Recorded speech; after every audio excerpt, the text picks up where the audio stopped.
she screamed. "You can't block the road, it's HOA property."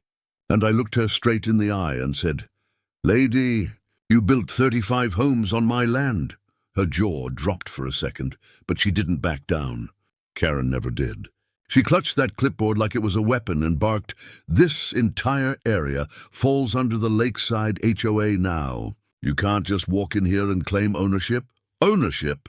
That word burned in my chest. My father's name was carved into every post on this land. I grew up fishing in that creek, fixing the dam before every storm, and planting trees where the soil cracked in summer. I built a life here, one storm, one sunrise at a time, and now she was standing in the mud, wearing shiny boots that had never seen a real day's work, calling me the intruder. 3 months earlier, this valley was peaceful. I left for a short trip to help my mother in the next county, and when I came back, it was unrecognizable. Bulldozers everywhere, the orchard gone, the dam half drained, and where my father's old barn stood, there were 2-story houses lined up in perfect little rows, each with a fake "for sale" sign that said Lakeside Community. Luxury living starts here. There was no lake, just my dam, and they had the nerve to drain it. I walked up to Karen that day, mud sticking to my boots, rain clouds rolling behind me. "Who gave you permission to build here?" I asked. She smiled like I was a joke. "County approval, sweetheart. Maybe next time. Pay your taxes on time." I stared at her papers. The county seal was smudged. The signature was fake. And I knew that name, because the man who supposedly signed it retired 5 years ago. "You forged this," I said quietly. She laughed. "Then prove it. Until then, stay off HOA property. We don't allow loiterers." That word, loiterer, echoed in my head all the way home. My wife always told me I was too calm for my own good. But sometimes calm is just the quiet before the storm. That night, I pulled out the old lockbox from under my floorboards. Inside were the original land deeds, dam permits, survey maps, all signed and sealed by the county clerk. Every inch of that valley was mine, right down to the water that flowed beneath their new foundations. They didn't just steal my land. They stole my father's legacy. I drove back to the dam the next evening. It was old but strong. The wheel that controlled the main gate was rusted, yet still turned with a little pressure. Below me, the new homes glowed warm and peaceful. I could hear laughter echoing through the valley, the sound of people who thought they'd found their dream neighborhood. Karen stood outside one of the houses with a glass of wine in her hand, showing off the scenic view. That scenic view was my land, my trees, and my water holding back above her head. I leaned on the railing, the metal cold under my palms. Every drop of rain that fell that night hit the surface of the dam with a sound that felt like ticking, like time running out. I wasn't going to break the dam. I wasn't that kind of man, but I wanted her to feel the weight of what she'd taken. So I opened the maintenance hatch, turned the old valve just enough to let a whisper of water escape. The sound echoed deep inside the concrete walls, like the valley itself was waking up. The next morning, news spread fast. The construction company reported minor flooding near Phase 2. Karen panicked, blaming the engineers. But I knew it was just the beginning. They called it an accident. I called it a warning. When I saw her later that day, she shouted, "You can't scare me." "The HOA owns this property now," I smiled. "Then I hope your HOA knows how to swim." Her face went pale. For the first time, she didn't have a comeback. She looked up toward the dam, toward the thing her greed had provoked but never understood. That night, as thunder rolled across the valley and rain started to pour harder than it had in years, I stood in my truck with the engine running, watching from the ridge. The dam's lights flickered in the distance. I could almost hear my father's voice. "Never let anyone take what's yours, son, especially not your land." I gripped the wheel tighter and whispered, "Don't worry, Dad. I'm just making sure they remember who built this valley." And as the rain grew heavier, I knew this was just the start. Never steal from a man who built the walls that keep you dry. By morning, the storm had grown mean. Thick grey clouds hung over the valley like bruises, and the wind carried that heavy smell of rain and earth, a smell that always meant trouble. From my porch, I could see the dam's spillways starting to foam. The water level was climbing faster than I expected. I wasn't planning to flood anyone. I just wanted them to stop, to see the danger, to realize they built homes where nature was never meant to forgive. But Karen didn't back off. She doubled down. She showed up again that afternoon with a sheriff's deputy, pretending to be calm while her eyes screamed panic. "You're under investigation for tampering with public infrastructure," she said, voice sharp enough to cut glass. The deputy looked awkward. "Sir, she's filed a complaint that you threatened the HOA development and opened the dam without authorization." I held up a folder, thick with papers. "You mean my dam, built on my land?" I flipped it open and showed him the original county deed, the water rights certificate, and the dam maintenance license signed by the same official Karen forged on her fake documents. "This isn't HOA property. It never was." The deputy's eyes darted between us. "Ma'am, is this true?" Karen forced a smile that barely held together. "Those papers can't be real. We have approval from the county." I stepped closer, rain dripping from my jacket. "Then show me." She didn't. She just turned, muttered something about calling her lawyer, and stormed off toward her SUV. But the way she slammed the door told me everything. She was caught, and she knew it. That night the rain hit harder. I drove up to the ridge again to check the dam, flashlight in hand. The water roared like a living thing, pressing against the gates. Down below, I could see the tiny cluster of new homes, their porch lights glowing through the storm. A few of them had already started to flood at the edges. I could have stopped it completely. Closed the valve, saved their driveways, their fences, their illusions. But part of me didn't. Part of me needed them to feel what it's like when someone takes something precious and doesn't care who drowns. Around midnight, I saw headlights winding up the dirt road behind me. A white SUV moving fast. Karen again.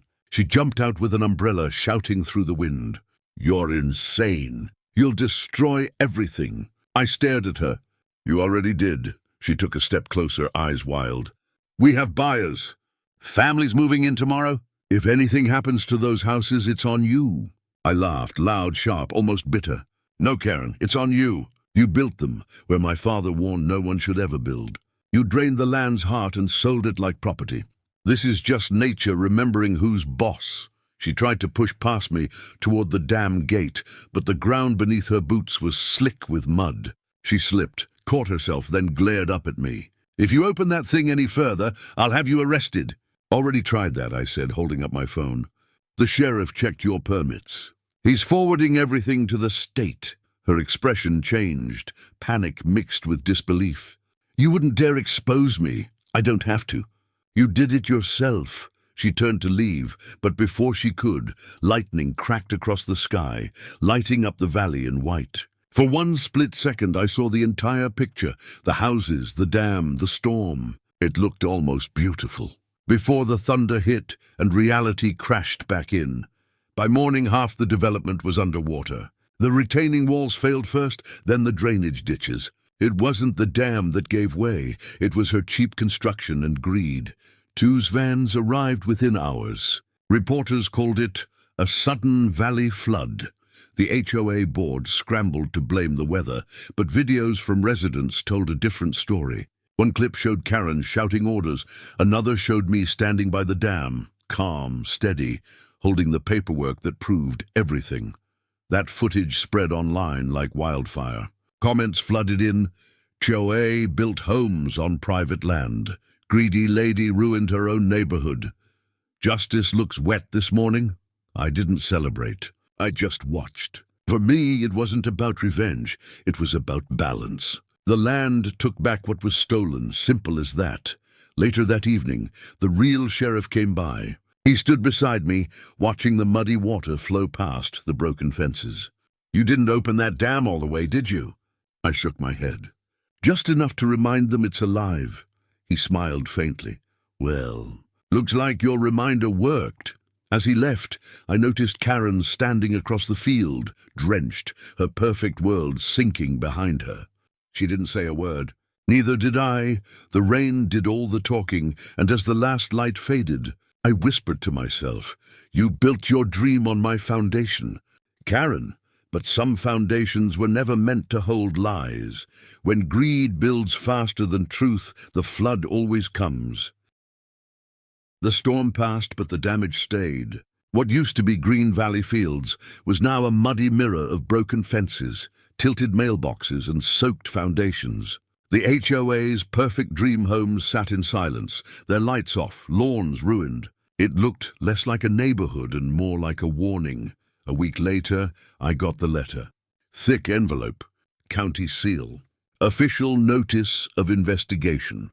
Karen had filed a lawsuit, claimed I sabotaged her project, caused property damage, and endangered lives. She told the news I was an angry old man trying to destroy progress. She even stood on TV in her clean jacket, crying fake tears, saying, "We just wanted to build something beautiful." But he couldn't let go of the past. I watched her speech on my phone, sitting on the porch where my father once carved the initials JD plus FD 1985 into the wood. My wife touched my shoulder gently and said, "She's trying to turn you into the villain." I smiled bitterly. Then maybe it's time the real story came out. The next morning, I drove to the county records office with my folder, the same one I'd shown the deputy. The clerk, a kind older man named Harris, still remembered my father. When he saw the forged documents Karen had used, he shook his head in disbelief. "She filed fake permits under a dissolved company name," he said. "This is criminal fraud."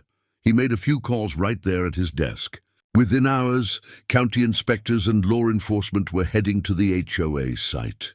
By the time I got back to the valley, official trucks were already there. Karen stood by the broken gate, yelling at officers, trying to wave her authority like a flag that had already burned. One of the inspectors walked up to her, holding a clipboard. "Ma'am, your permits are invalid.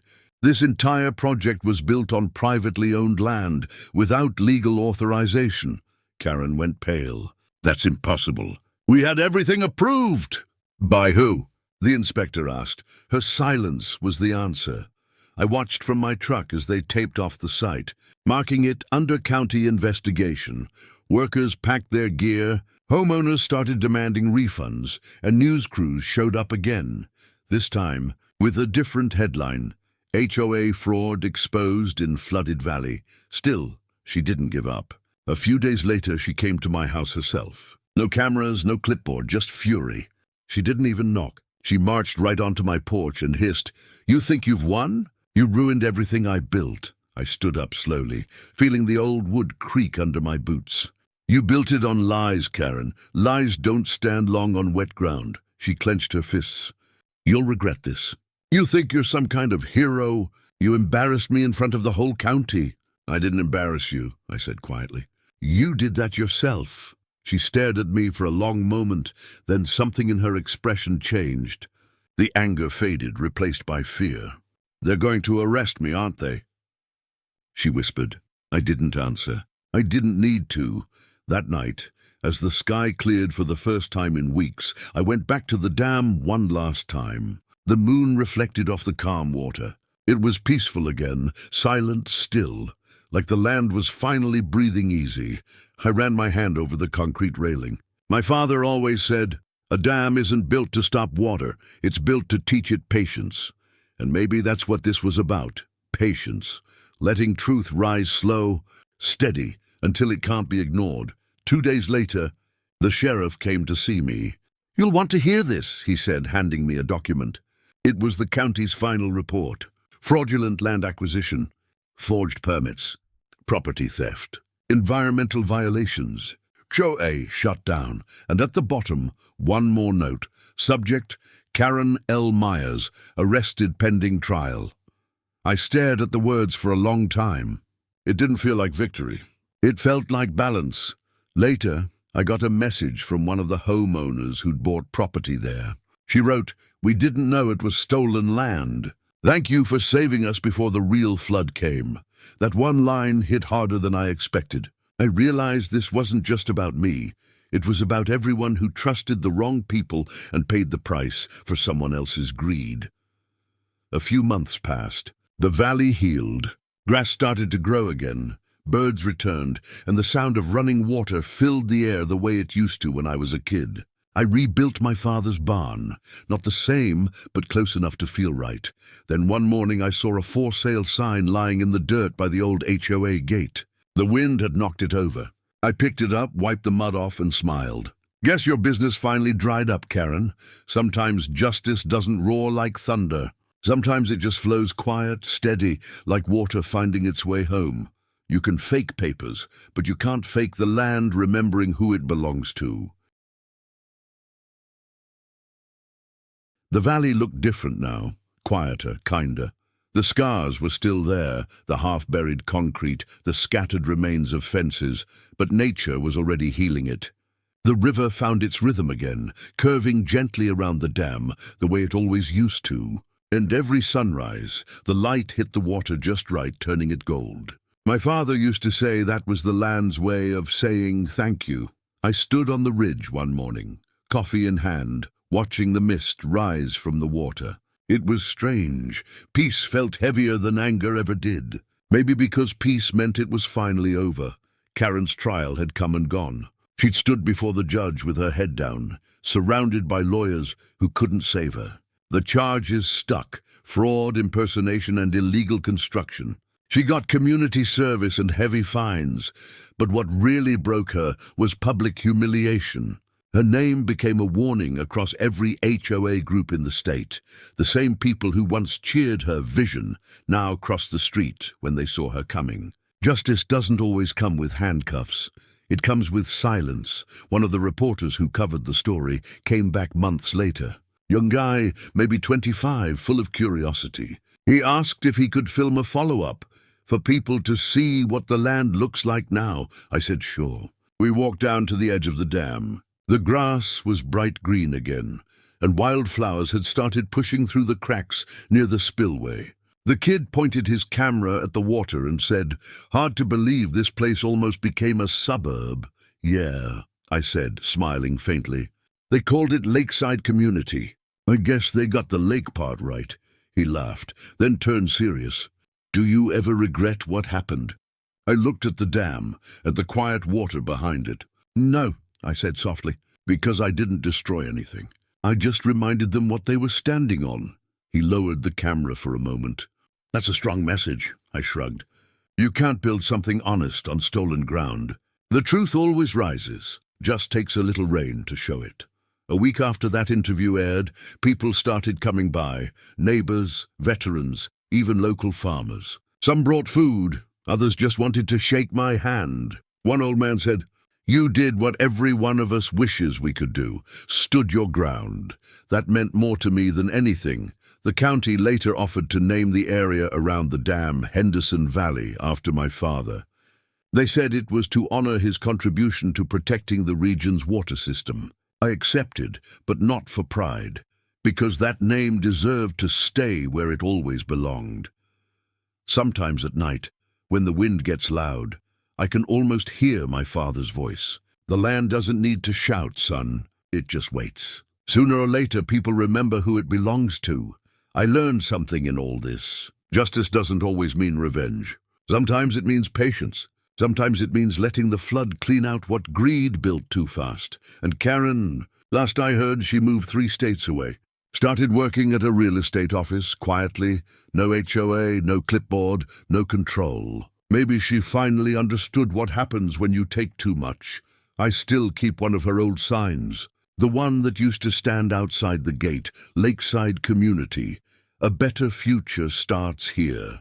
It's nailed above my barn door now, right beside my father's tools. Every time I look at it, I remember the night I turned that valve and the world shifted back into balance.